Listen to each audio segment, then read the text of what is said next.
Rome, 60 BC. A city of unparalleled grandeur, a sprawling metropolis teeming with life, but also simmering with discontent. Imagine the sheer scale of it, the noise, the smells, the constant movement of people from every corner of the known world.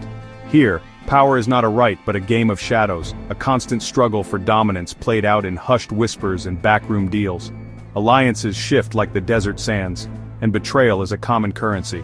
Amid the towering marble temples, symbols of Roman power and divine favor, and the crowded, bustling streets overflowing with commerce and gossip, one name spoken in tones of reverence by some and hissed with venom by others, stirs both awe and fear. Gaius Julius Caesar, a name that will echo through the ages.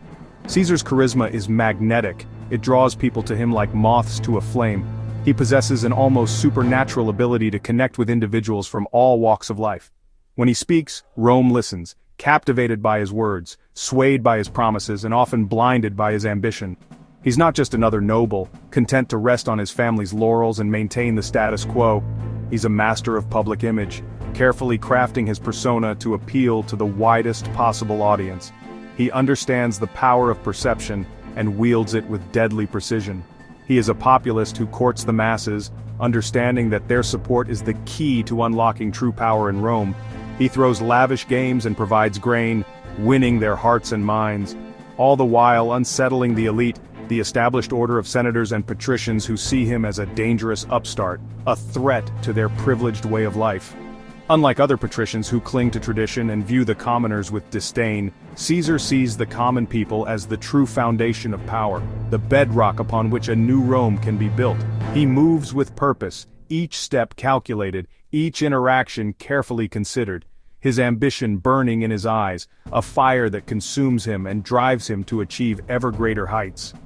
The Republic is paralyzed by corruption and rivalry, its institutions crumbling under the weight of greed and self-interest, its Senate clinging to fading traditions, unable to adapt to the changing times, blind to the storm clouds gathering on the horizon.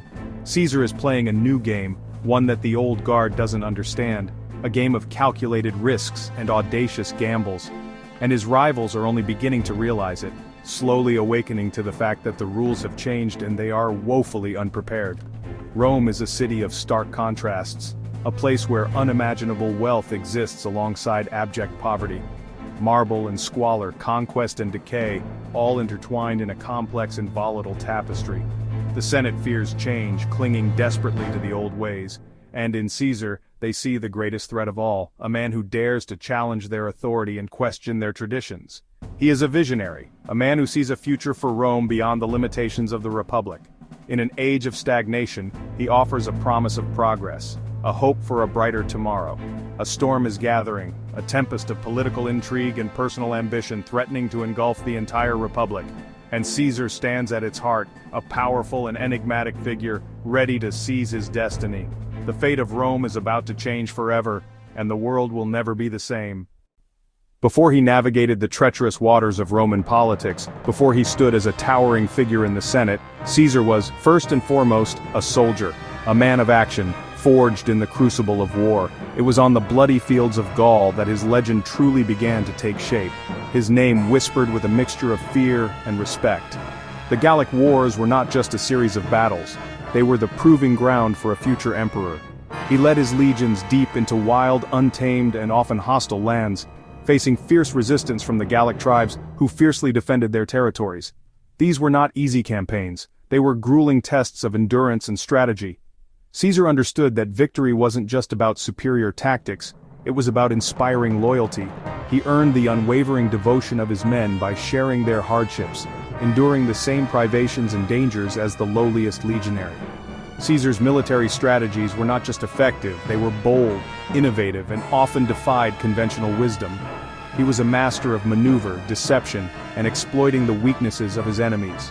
And the results spoke for themselves. His victories were stunning, often achieved against seemingly insurmountable odds, solidifying his reputation as a military genius. His soldiers followed him not just out of obligation but out of genuine loyalty, a bond forged in the heat of battle and cemented by his leadership.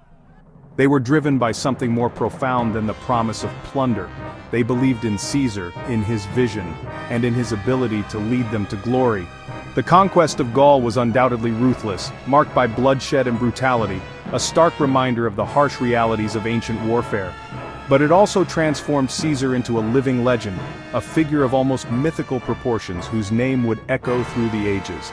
And of course it made him fabulously wealthy, providing him with the resources to further his ambitions and solidify his power. His own account of these campaigns, the commentaries, skillfully painted him as a hero, a brilliant strategist, and a benevolent conqueror. But the reality, as always, was far bloodier, a complex tapestry of courage, ambition, and unspeakable suffering. At Alesia, he engineered a victory of unparalleled brilliance, a masterpiece of siege warfare that showcased his strategic genius. The double-walled siege, a feat of Roman engineering and military precision, stunned the ancient world, leaving his enemies in awe and despair. This victory cemented his reputation as one of the greatest military commanders in history, a reputation that would pave the way for his rise to ultimate power. And so, Caesar returned to Rome, not just as a conquering hero, but as a force to be reckoned with, at the head of an army fiercely loyal to him alone. The Senate, already wary of his growing influence, watched in terror as he approached, knowing that the balance of power was about to shift irrevocably. He had amassed not only military might, but also immense political power, skillfully manipulating the levers of Roman society to his advantage. He possessed unimaginable wealth, the spoils of his conquests, and a level of fame that bordered on deification. The soldier, hardened by years of war, had effectively become a king in all but name, poised to seize absolute control of the Roman Republic. Military glory wasn't enough. Caesar needed allies. He formed the first triumvirate: Caesar, Pompey the Great, and Crassus, Rome's richest man. Pompey brought prestige and soldiers, Crassus, immense wealth. Caesar was the political mastermind, using their strengths to secure his consulship. Together, they bypassed the Senate, pushing through laws and consolidating power. The triumvirate hijacked the Republic, but it was a fragile alliance.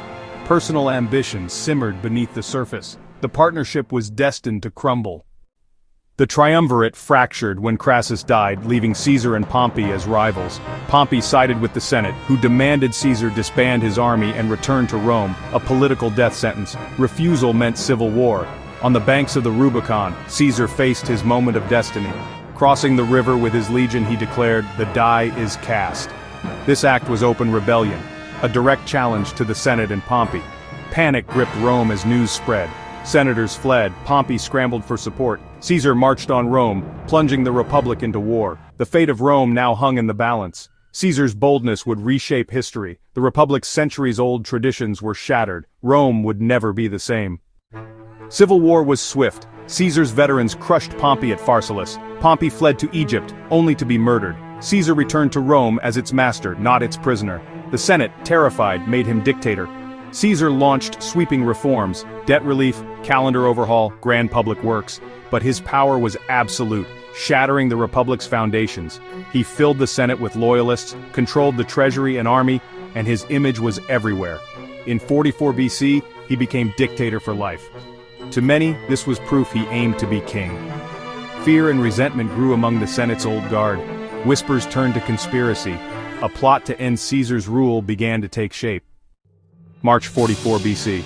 Rome is tense with omens and dread. Despite warnings, Caesar attends the Senate. The conspirators, daggers hidden, wait for their moment.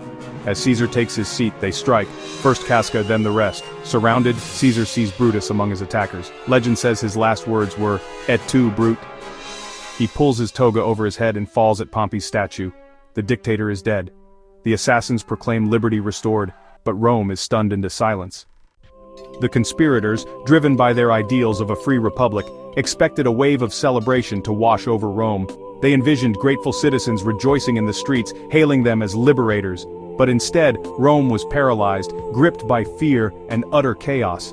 The swift and brutal act left a void, a vacuum of power that no one seemed ready to fill. Rumors spread like wildfire, fueling uncertainty and dread. At Caesar's funeral, Mark Antony, Caesar's loyal friend and lieutenant, seized the opportunity. His carefully crafted speech, a masterpiece of rhetoric, and the dramatic reading of Caesar's will, which revealed generous provisions for the Roman people, ignited the crowd's emotions. The people mourned their benefactor, the man who had provided them with land, games, and prosperity, not a tyrant as the conspirators claimed. They saw him as a champion of the common man. Fury erupts. Rome descends into violence as factions clash and the fragile peace shatters. The city's streets become battlegrounds, stained with the blood of Romans. The assassins, once hailed as heroes by a select few, now flee for their lives, fearing the wrath of the mob and the vengeance of Caesar's loyalists. Instead of saving the Republic as they had so boldly proclaimed, they unleash a new, even more devastating civil war, tearing the very fabric of Roman society apart. Caesar's death, ironically, marks the true and irreversible end of the Republic, the very thing the conspirators sought to preserve. Octavian, Caesar's adopted son and heir, and Antony, his most trusted general, joined forces, at least initially, to hunt down the conspirators and avenge Caesar's murder. But their alliance is fragile, built on ambition and mutual distrust, and it's not long before they turn on each other, vying for control of Rome. Octavian, through cunning and ruthless political maneuvering, ultimately emerges as Augustus, Rome's first emperor, consolidating power and ushering in a new era of imperial rule. The Republic is irrevocably gone, and a vast and powerful empire rises in its place, built on the ashes of the old order. The conspirators, in their desperate attempt to prevent the rise of a king, fueled by their fear of tyranny, ironically created an emperor, a single ruler with absolute power, far more potent than any king they had imagined. Caesar's ghost, his legacy and the ideals he represented, haunts the new order, a constant reminder of the Republic's demise. In death, Caesar, the man who defied tradition and reshaped Rome in his image, ultimately won the war for Rome's soul, paving the way for the empire.